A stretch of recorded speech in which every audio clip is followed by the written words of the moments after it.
Hello, everybody, and welcome to the webinar that we're holding today called Here I Am, Standing Out from the Crowd Online. While you're here, why don't you say hi by typing in your name in the chat and the country that you're watching from. I'd be really interested in seeing where everybody is from. And while we wait for other people to join, because it usually takes a couple of minutes before everybody gets online, let me take you back to why I'm giving this seminar. Recently, I work at IHE Delft. Recently, we had a graduation, and we had alumni that studied at IHE that were coming, that were finished with their program, and they were stuck in the Netherlands because of COVID. And I was asked to give them a seminar on how to present themselves online. And I asked around in my network if anybody had any ideas, and I found out there's a lot of people that were willing to also come to such a webinar. Only this one was for alumni, and the outside world couldn't join. But now I'm holding it a second time for everyone to watch and view. So if you've just joined me, welcome. Welcome to this live stream of the presentation or the webinar, Here I Am, presenting yourself online. If you've just joined us, why don't you type your name in the chat and say hi, and why don't you share what country you're from if you're joining us at the moment. And I think we'll wait just a few more moments before everybody gets here, just a couple of minutes, so that everybody has the chance to start from the beginning. So welcome to this webinar.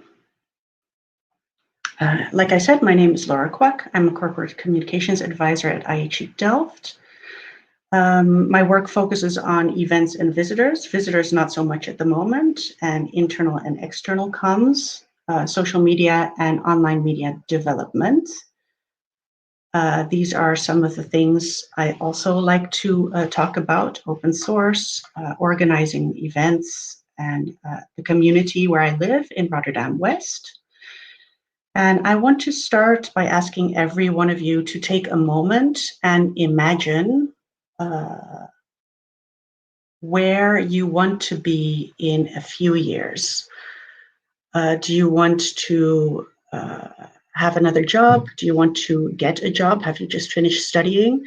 And then also think about which kind of skills are necessary for that. Which competencies will you need to be able to fulfill that professional dream that you have?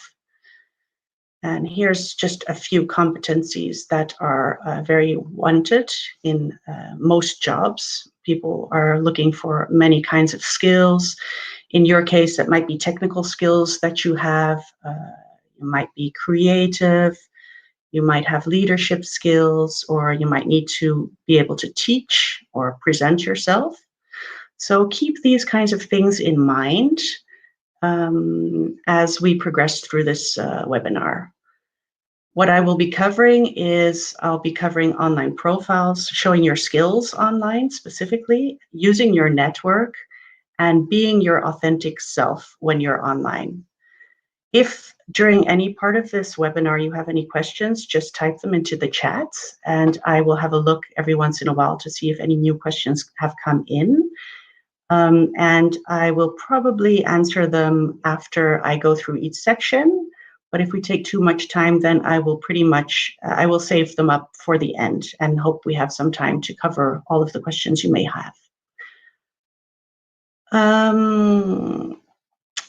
First of all, let's talk about your online profiles. It's always a good idea to make a list of all of the online profiles that you are present on. And you may know off the top of your head that you have a LinkedIn profile, or that you're on Twitter or on Facebook, or that you have a YouTube account or Instagram or Pinterest. You might not use all of these for professional purposes. You might use some of these socially, and we'll get into that as well. But don't forget profiles such as the ones that you have on Reddit or SoundCloud maybe. You might have a Google Scholar or ORCID profile if you're an academic and you publish, or you might be on GitHub because you program. And of course, don't forget about your professional profile on your employer's website if you have one. So make a list of everywhere that you are, and then do yourself a favor and Google yourself, because a couple of others might pop up. When you are Googling yourself, see what kind of things come up first. Are those the kind of things that you want people to see first when they Google you? Because when you do go for a job, a new job, or when you meet someone, one of the first things they're going to do is probably Google you and see what pops up. If you don't like what you see, either see if you can remove it, or otherwise create content on the channels that you do want to pop up first, so that there's more for Google to find there. One of the first things you'll want to do when you're presenting yourself online professionally is to get some professional headshots taken. So get some profile pictures taken, either do it yourself via your mobile phone, or get a photographer to do it, or a friend. This is all possible, but make sure you have some good photos with nothing in the background that you want to show, but just the photos are all about you and your face, and you're very recognizable from that. When you're looking at all your profiles, it's probably a good idea to start looking at your LinkedIn profile, because LinkedIn is still the #1 professional platform. And make sure that your profile is up to date. I have a document that I will share with you after this webinar is over. So everything that I cover that has a link, I will share all the links with you afterwards. And it is on how to start on LinkedIn. It shows all of the steps on LinkedIn, and it shows how to fill in your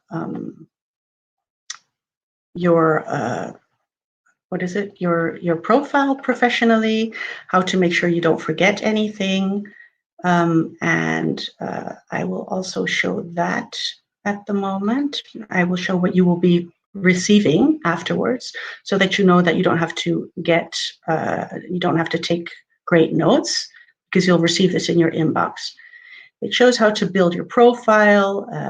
It shows all of the steps. It takes you through everything. So I won't be explaining this in depth. I'll just send this over to you pretty soon after the webinar. Then I will get back to the presentation. And that's here. And then that's going to enlarge that as well.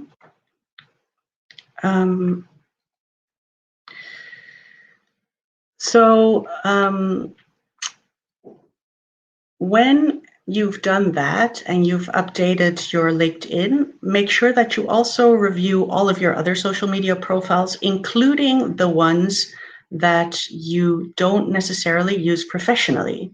So Facebook, for example, when I gave this webinar, I looked up one of the students that was following it, and I Googled them. I just Googled their name, and their Facebook profile popped up. And she hadn't posted for a long time, but when I went down her timeline, I found out that she had some posts from 6, 7, 8 years ago that were very non-professional. They were about politics, and they were not very well-founded statements. So make sure that you have a look at your non-professional profiles, and make sure that you look at them as somebody who doesn't know you would as well. I will share a link with you, at least for Facebook, how you can do that, how you can view your own personal profile as somebody that is not one of your friends. So I'm going to just quickly see if there's any questions, and otherwise I will just continue with my presentation. And I don't see any questions coming in. Please do let me know if you have any questions so I can try and answer them. But moving on, let's talk about showing your skills. So when you show your skills, I want you to take a moment and think outside of the box, because everybody knows that you can post things on social media. You can share photos, you can share links, but think about what kind of content you like to share and which kind of content you're comfortable with. And make sure that you revolve your posts and what you post online around the things that you like to share. So there's also a bit of fun in it for you. So you can do things text-based. There's long-form text like blogging or even publishing, actually. And there's short form where you just post updates. And there's very short, which you can do on Twitter, and a bit longer, which you can do on Facebook and LinkedIn, for example. And very long form can also be done on LinkedIn. You can blog straight to LinkedIn. So there's those options to you. When you do this, make sure that you always post an illustration with it, because when people scroll through their timelines, if there's no illustration there, they're going to pass it over. They're not actually going to see what you've written. Another format for content that you might think about sharing is video. So you might be doing vlogs about your day at the office or about what you're studying. You might want to make tutorials and share those and explain how other people can do what you do and show what you know through that. You could share photos. It's another one. You could show yourself at work or yourself doing the things you want to showcase. You can show yourself within your network or at your job, or you can show your experiences or the setting that you're in. So for example, if you're doing research, you can show yourself in the field doing research or in the lab, or show your lab setup, and anything that shows people what it is that you are about professionally. And one type of content that many people tend to forget is sound, because you can record your voice. If you don't feel comfortable in front of a camera, but you do feel comfortable speaking, just record your voice, record yourself talking about a certain subject, or even have an interview, host an interview with somebody that you find very interesting, or have other people ask you questions and answer those with sound and share that. Some of the kinds of things that you can share, so I'm not talking about the types of things, but more the what can you share? You can share your knowledge, of course. You can share your connections and your perspective and your insights about the subject matter that you want to showcase, that you know. What you can also think about sharing is the journey. So it's not necessarily about what you know, it's not about an end result. But for example, when I was asked to do this webinar for alumni, I asked people online if they had any inputs, if they had anything that they think that I should cover. So share that you're working on something, ask questions, and see if you can get any answers. And show the journey that you're taking when you're working on your passion. Share questions with others. Like I've just said, you can always ask people questions and see if they come up with answers. You can show your memories. You can show the journey that it took for you to get to where you are today, and all the moments that it took for you to get there, and what it made you learn. Like which lessons did you take from your past, or which people did you meet, and which people collaborated with you in the past, and which people guided you. Mention those. Mention the people or the organizations. And if they remember you, they might respond as well. And if you're very knowledgeable about a subject, share content that shows that you know the subject. And then make sure that you share it across the channels that you want to use. The same document that I showed you earlier about how to get started on LinkedIn also has a bit about how to create content on LinkedIn, and it takes you step by step through the various types of content you can create there. But if there's any other social media network that you'd like to use, just Google and see how your content can be used within that network. So we've come to the next section on using your network, and I'm going to quickly see if there's any questions that have come in. But at the moment, I don't see anything. So I'm just going to continue with this section on how to utilize your network. So let's start with examining what your network is. Your network is online, but of course, also don't forget about your offline network. Make sure that you use those two side by side.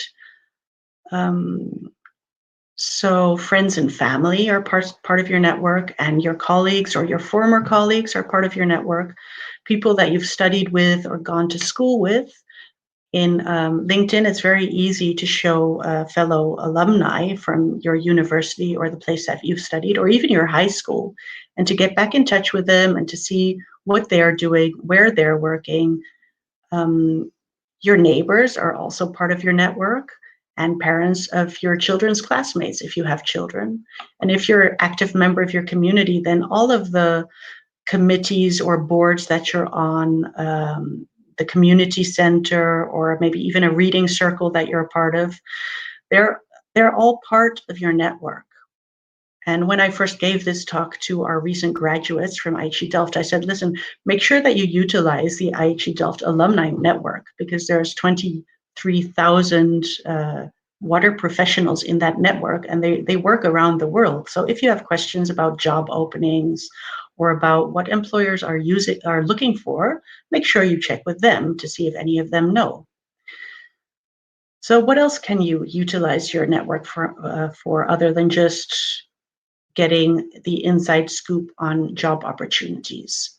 First of all, I think it's important to note that when you are working with your network, it's important to always give something before you expect to receive something back.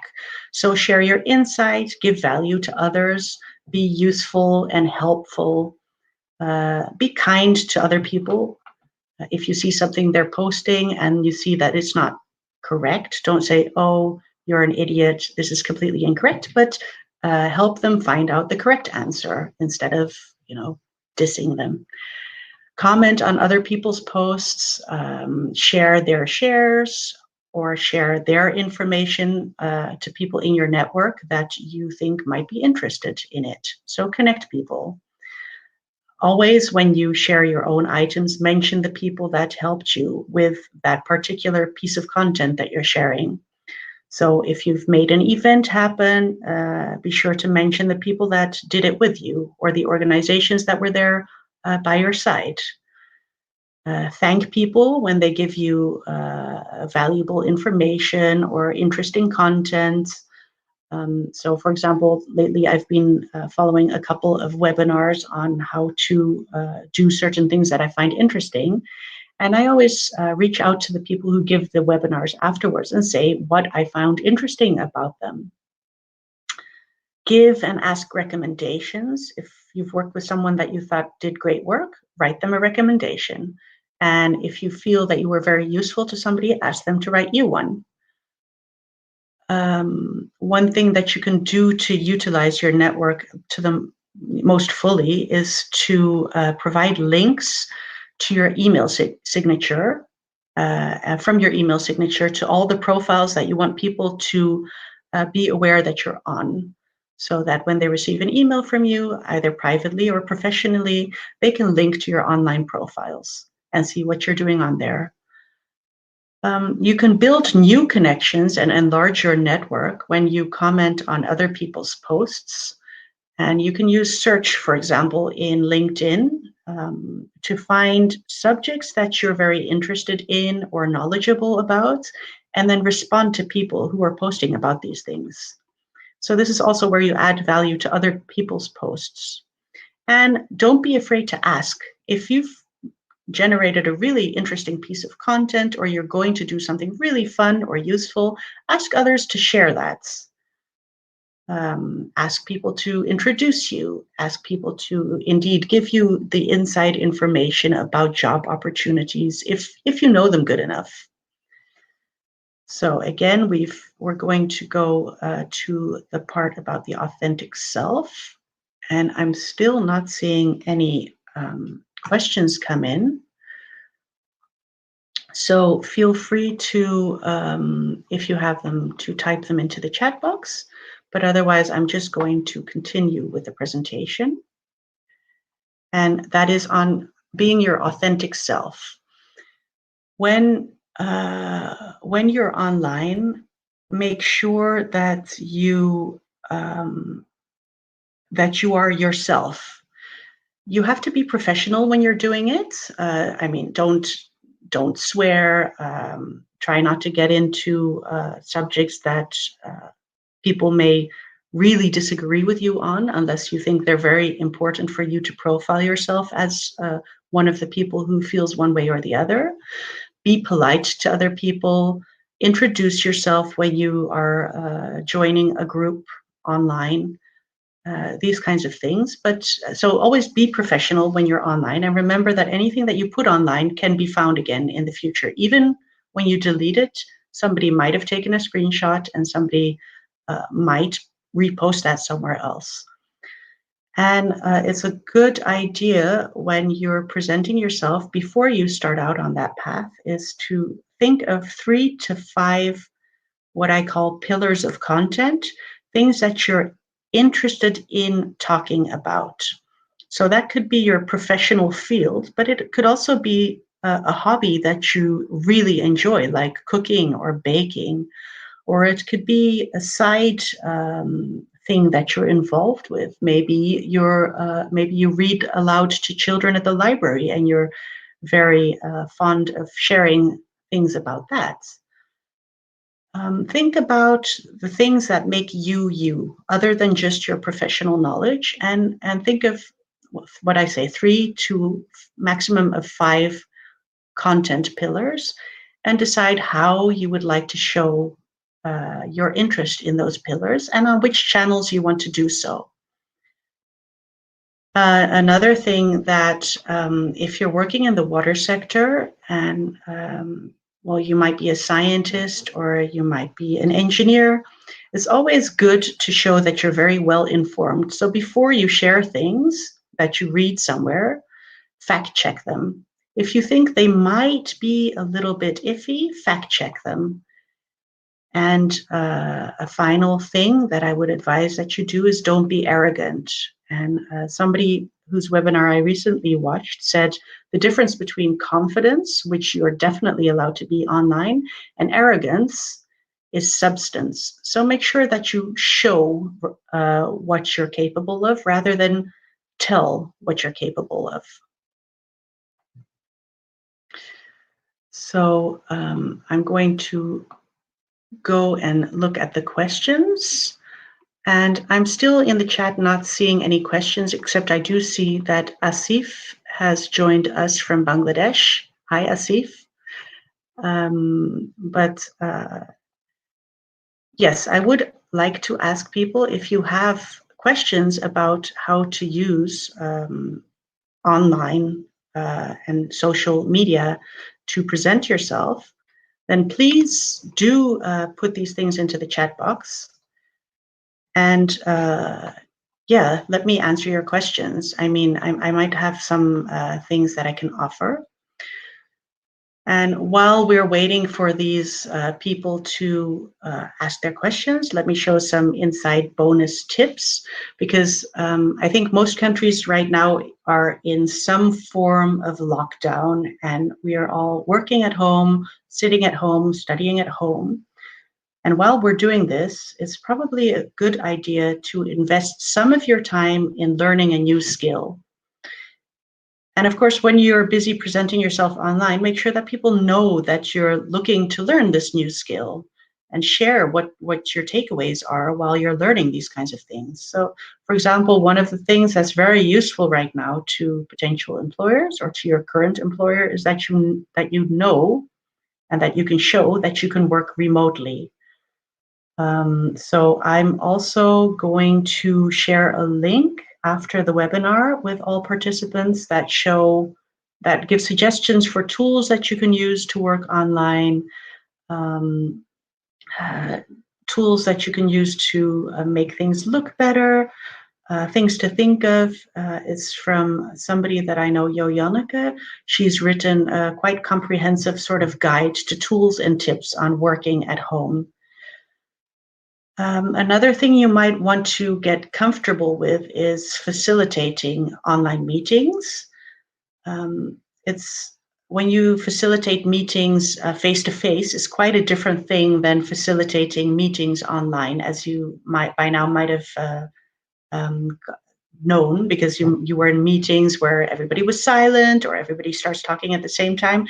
There is ways that you could learn how to control these kinds of awkward situations in online meetings. And I will share another link with everybody.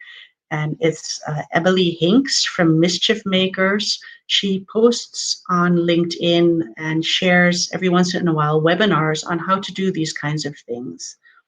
So I'll provide you with a link on that. And another skill that you might want to invest in at this time is how to present yourself online literally. How do you film yourself? How do you photograph yourself? And for tips and tricks from someone that does this very well on just using a mobile phone, I suggest, and I'll again provide the link to you, I suggest you follow Pelpina Tripp on LinkedIn.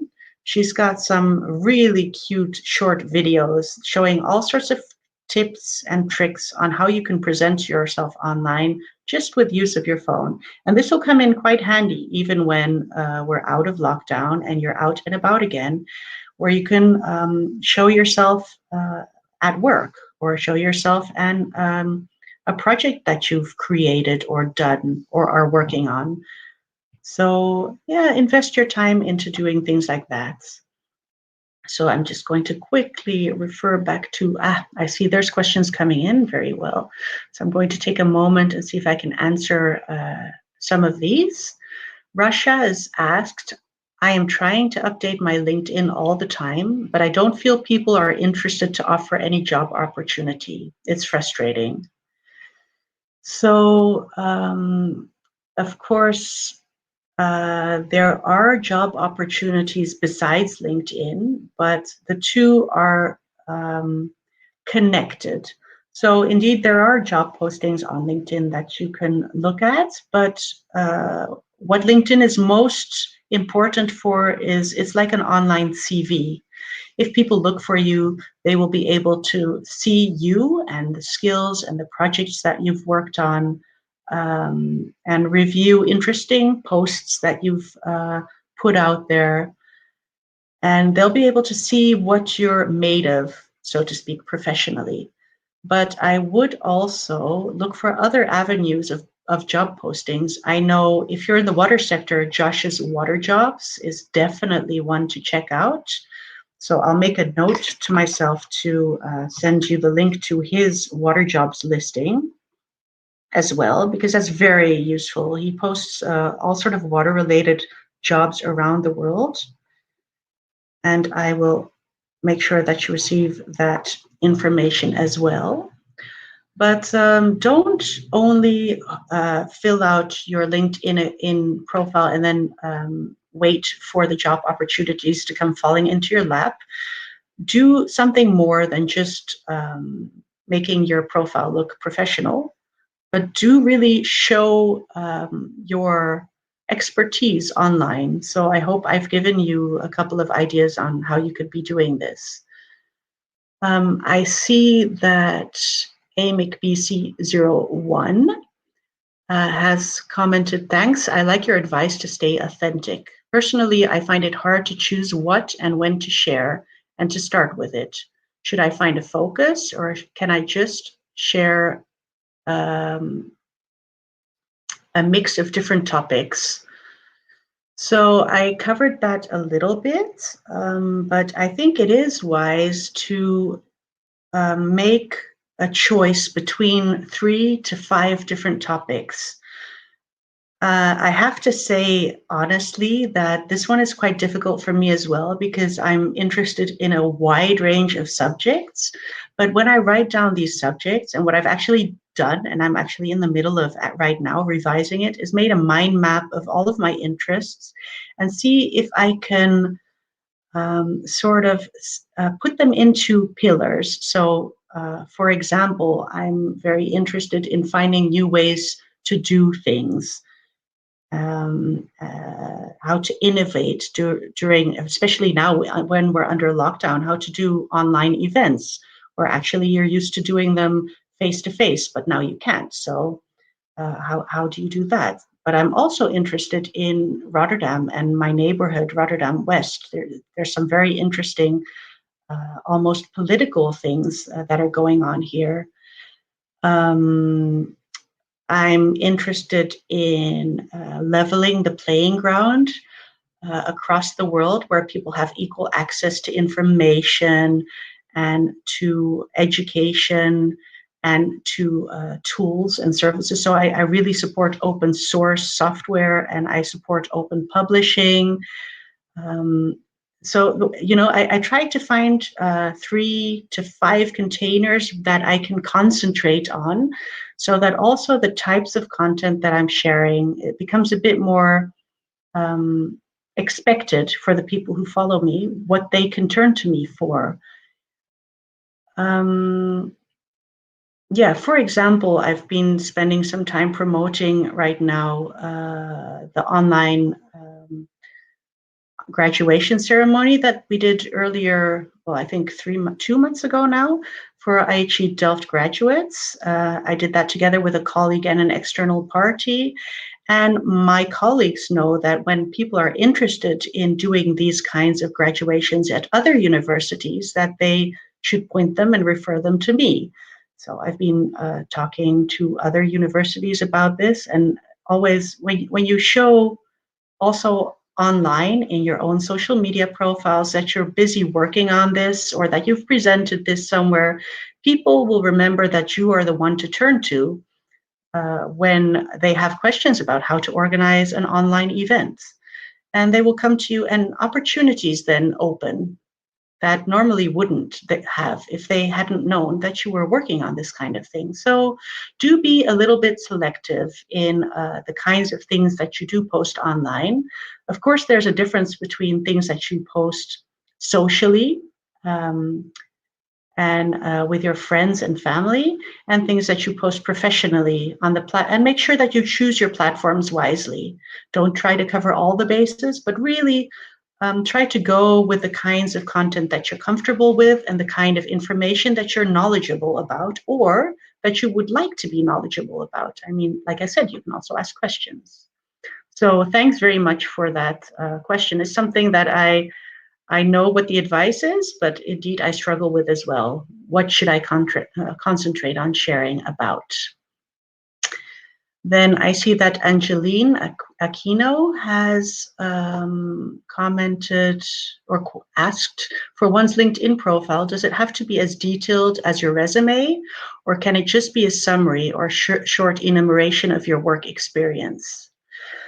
So Angelina, it can be a bit of both. I don't know how long your resume is or how many jobs you have on there, but I know that when you send in your CV to apply for a certain job, that you take out all of the unrelated information from your resume. Your resume is uh, your big long list of experience, of education, of skills.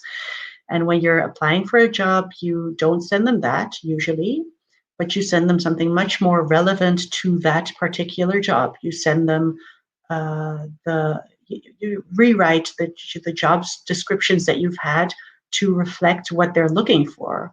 If they're asking for someone that can, for example, organize events, you make sure that the experience you've had throughout the years on that note is mentioned. But you don't mention when you were a waitress in a restaurant, when you were studying. You take that all out. So on LinkedIn, it's sort of similar. keep in mind where you want to go professionally and make sure that your LinkedIn profile reflects that. Make sure that you show the skills that you know they will be requesting. And don't just put it together the day before you send in your job application. Make sure that you already proactively think about where you want to go with your professional life and the skills that go along with that, and make sure that you already start collecting the experience that you've had and that you are currently having, and the training that you're currently taking, and show that online, so that when the time comes when you apply for a certain job that fits your future ideal job, you'll already have the content on there. You won't have to pull it together at the last moment. For example, think about the 3 projects that you've done in the last year, maybe year and a half, that you're extremely proud of. Are they on your LinkedIn profile? Can people find those? If not, put them on there. How about the last thing that you've learned that was really valuable to your job now, to your current job, and possibly also your future job? Can they see that you know that you've learned that? If not, put it on there. But make sure you cover the basics. If you've got an MSc or another kind of degree, PhD degree, make sure that it's there and that it mentions what you wrote your dissertation or your thesis on.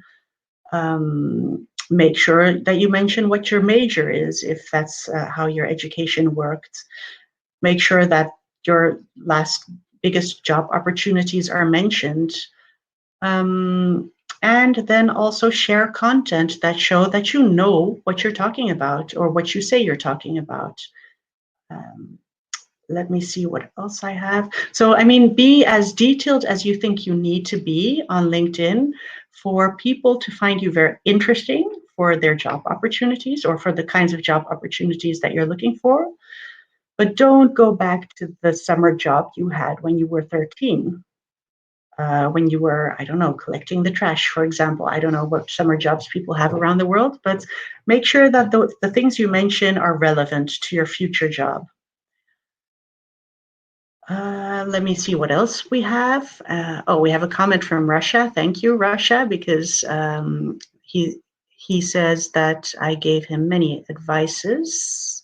So thank you very much for that. I'm glad you're finding this useful. And if you have any questions, feel free to ask it. And Asif asks, I find myself in an awkward situation connecting people online. What should be a good starting point connecting a professional? I didn't cover this earlier, and I'm not sure I completely understand your question, Asif, but what I will explain is connect with the people that you know, especially on LinkedIn. Make sure that you connect with people that you have a professional relationship with, or if you choose to do so, which is a choice that I've made, connect with people who want to connect with you on LinkedIn. I am very different on LinkedIn than I am on Facebook. I will only become friends on Facebook if I actually know you. And otherwise, people can follow my public posts on Facebook, so that's fine. Those are posted to the public, so those are people that I want to, those are things that I want to share with the world, or I wouldn't mind if the world sees those. But I only friend people on Facebook that I actually know or actually have a relationship with. On LinkedIn, I do it a little bit differently. I get asked to connect all of the time, and as long as there's a real person behind the account and not a spammer or a bot or a person with no content on their profile, without a profile picture, I will usually connect with people, because on LinkedIn, the way I see it is the larger your network is, the more second degree connections you have. So the more people you will find on LinkedIn that might be useful to connect with at a later date. And if you are connected to all of the people that have asked to connect with you, and you connect to all the people that you meet face to face or that you've worked with, think about who you've worked with over the last couple of months, or who you've studied with, or who you've done a project with, or who you're connected with in one way or another, and go out and ask them to connect with you, but put in a personal note. Say, oh, remember that we met at that event back then. It would be great to catch up and see what you're doing currently. Or I see that you're working here now. Remember when we connected 2 years ago? Just feel free to reach out. Most people, when you provide a personal note, will accept your connection request. And then you can also, when you comment on other people's posts on LinkedIn, you can even comment to other people's public posts if you don't know them. If you provide useful content or useful comments to them, they might reach out and ask you to connect with them. Or if you find a person that is talking about something very interesting to you, you can reach out to them and say, I've been following your posts on this kind of subject for a while, and I really like what you're talking about. Is it okay if we connect on LinkedIn? Usually people connect and accept your connection if you provide that kind of insightful connection request. So go ahead and try it out. Put in a personal note, ask them, just say why you want to connect with them, and see what happens. Some people might not accept the connection, but a lot of people will. So Faisal says, thanks, you're welcome. So Rasha Hassan asks, how can we show that we can function in remote work? Well, one of the things that you can do is if you've just had a useful online meeting about a certain subject, or you're working on a project with a group of people, and you're currently doing that remotely, mention that you're working on project X, and you've just met up with the project team, and you've made progress as compared to last month, and you're looking forward to the upcoming meeting where you are planning to introduce the subject of such and such. Take people in your journey. If you are working remotely, mention it. Just mention that you're doing so, and mention how that's beneficial to the project or to your employer, or to whatever it is that you're working on. Even if you collaborate with a group of people on something that's maybe not directly related to your profession, you can mention that, because you show that you can work online with people, that you can connect with them, that you know which tools to use. If you are investigating new tools to use, mention that you're trying out a new tool instead of the old tool that you used to use, and that the benefits seem to be this and that. Show what you're working on, and make sure that you show that you're aware of how things work. I mean, people will read your updates or see your picture with a subscript on what it's about, and they will know that you are actually functioning in this new sort of online sphere that we currently all find ourselves working in. So I see, a comment from Hans to Asif. And he says that a good way to connect to a professional is to show first that you're interested in his or her work by responding to posts in the comments, and then connect. So indeed, it's indeed what I said, is if you connect to, if you want to connect to someone, make sure that you provide added value to them, or make sure that you show publicly by responding to their posts, by asking questions, or by saying it's really interesting, but then provide a little bit more than just saying very interesting. But this is very interesting because it really taught me to look at, provide a little bit more information so people know that you're taking the time to connect with them.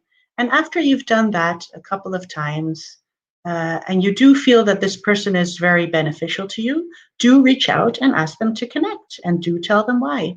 So I think that what Hans said is an excellent suggestion. And Asif, you're most welcome. And I wonder if there's other questions coming up, but in the meantime, I'm just going to have a quick look to see if there's something else that I could discuss.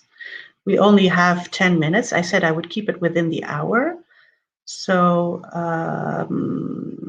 yes, maybe I will just wait for a moment to see if there's any other questions coming in. In the meantime, what I could do is give you another tip. If you are currently or in the future looking for a job or looking to make a switch, then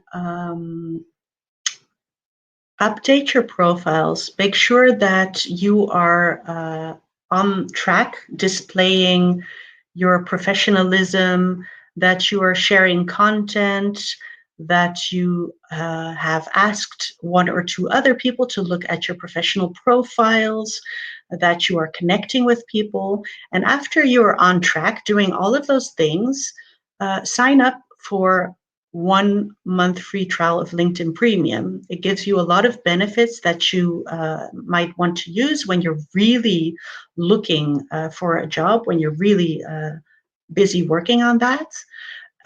They give learning courses for free. There's like, I think there's like 15,000 videos that they have on all sorts of topics that you can then follow. You can connect to people that are not connected to you by email, by the LinkedIn kind of email. So you can reach out much easier. You can see if other people are going for the same job that you want to go for. You can see sort of insights on who they are and what skill set they have. So it gives you a bit of an advantage. But it's a 1 month free thing. So make sure that you plan this 1 month at a time when you're already doing all that you can without LinkedIn to show your skill set and to show the kinds of skills that you want to put out there online, so that you want your future employer to be able to see. Let me see if there's any other questions that have come in. I do see some others. I see Russia is asking, what are the essential new skills that you think we need to obtain to adapt to the new reality? So skills that your future employer is going to be looking for are, I think, the ability to communicate online with other people, the ability to facilitate online meetings to make sure that they progress to another level, that you get things done online. Things like collaborative tools like mind mapping or brainstorming online, sharing files with one another, that you know how to use the tools out there, be they free or paid tools. Showing that you can present online, and with present I mean that you're comfortable giving a webinar, for example, like I'm doing, or that you're comfortable answering questions online for people. So everything online actually is really beneficial for your employer. Make sure that your email traffic, the emails that you send out, are well thought out and provide clear points for people to follow. Make sure that you know how to communicate and collaborate online, and make sure that you show that. And show that you know how to use all the tools out there that your employer could benefit from. But otherwise, I also suggest that you look at the links I will send to you later after the webinar. Because in there's also, like I said, somebody called Jo Janneke has written quite an extensive website on all the sort of tools and the skills that you can develop on working at home and collaborating online. Also, I think a very important skill for a professional to have is know how to switch off. When we're all working at home, it's so easy to just work all the time, but make sure you know how to take time off and how to back away from your computer and from your phone messages, and to recuperate so that you're ready to go for another day of work. I mean, of course, any employer is going to be happy that you put in extra time and extra hours when the situation calls for it. But I think employers would be happy that you can disconnect with your work from time to time and be ready for another day with a fresh viewpoint. So these are also skills that are very beneficial at the moment. I see a question from Abdur. Do you prefer to have an upload or document on LinkedIn profile? I mean, degree certificates and other professional certificates and appreciation letters from previous employers. Personally, I wouldn't do that. If you are going for a certain job and they see your LinkedIn profile and they see that you've studied somewhere, they will accept that you've done that. Or they see that you've done programs or workplaces, they will accept the fact that when you mention it there, don't upload things like diplomas and certificates and things like that, because they can be copied by other people. Keep those and send them to your future employer when they ask for them by email from person to person. Don't put them out onto the web. Mention that you have those skills, mention that you have the certificates and the degrees, just don't put the official degree online. That is yours and that should be kept with you personally and only be shared with the people that should have access to that. So please don't do that. Angeline says, thank you for your answer. Angelina has always thought of LinkedIn as a venue to check job advertisements only and not as a way to advertise yourself. So LinkedIn is very important to advertise yourself to future employers. If you Google yourself, if you do that, you will find out that LinkedIn is one of the first places where your name will pop up on Google. So make sure that people, the first 2, 3, 4 links that mention your name, when they click on those, that they like what they see and that you're representing yourself professionally there. So seriously, advertise yourself. I mean, don't advertise. Show what you're made of. Show what you can do. And I'm happy you're going to be improving your profile, Angelina. That's very good to hear. So I think we're running out of time. So I'm going to quickly share my last slide with you. And that is not here at the moment. So maybe I won't share my last slide with you, but I wanted to thank you for your attention. So I'm so glad that you all interacted with this webinar and that you asked so many questions. Of course, I'll be able to show off that I've done this. So thanks very much for being here and providing such valuable questions to me. Just a reminder, I'll be sending out all the presentation that I've made to you, but I will also be sharing all of the links to all of the items and websites and people that I've discussed, so you can check those out yourself. And I'm going to quickly practice what I preach, because this webinar will remain online on my YouTube account. So please share this with your network if you think that they might be interested in this kind of information. And please let me know what you think. Only good things, of course, but please let me know what your biggest takeaway was or what you learned.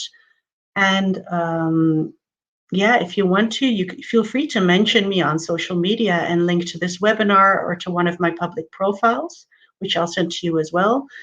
And if you have any questions now or later, please do connect with me and let me know. And who knows, if I get a lot of the similar questions, I might decide to have another webinar about it. Yeah, and also connect with me if you want to remain updated on these kinds of things if I do these in the future. So I want to thank you all very much for watching, and I hope I see you at another webinar. So thank you, everyone. And I am going to shut down the live stream very soon. I'll just keep an eye on any other questions coming in.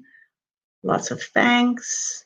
And Rasha, indeed, if I do get a lot of questions on certain types of information, I will hold another webinar, if I know the answer, that is. So please ask your questions. And everybody enjoy the summer. and I hope to see you again. Goodbye, everybody. Have a good day.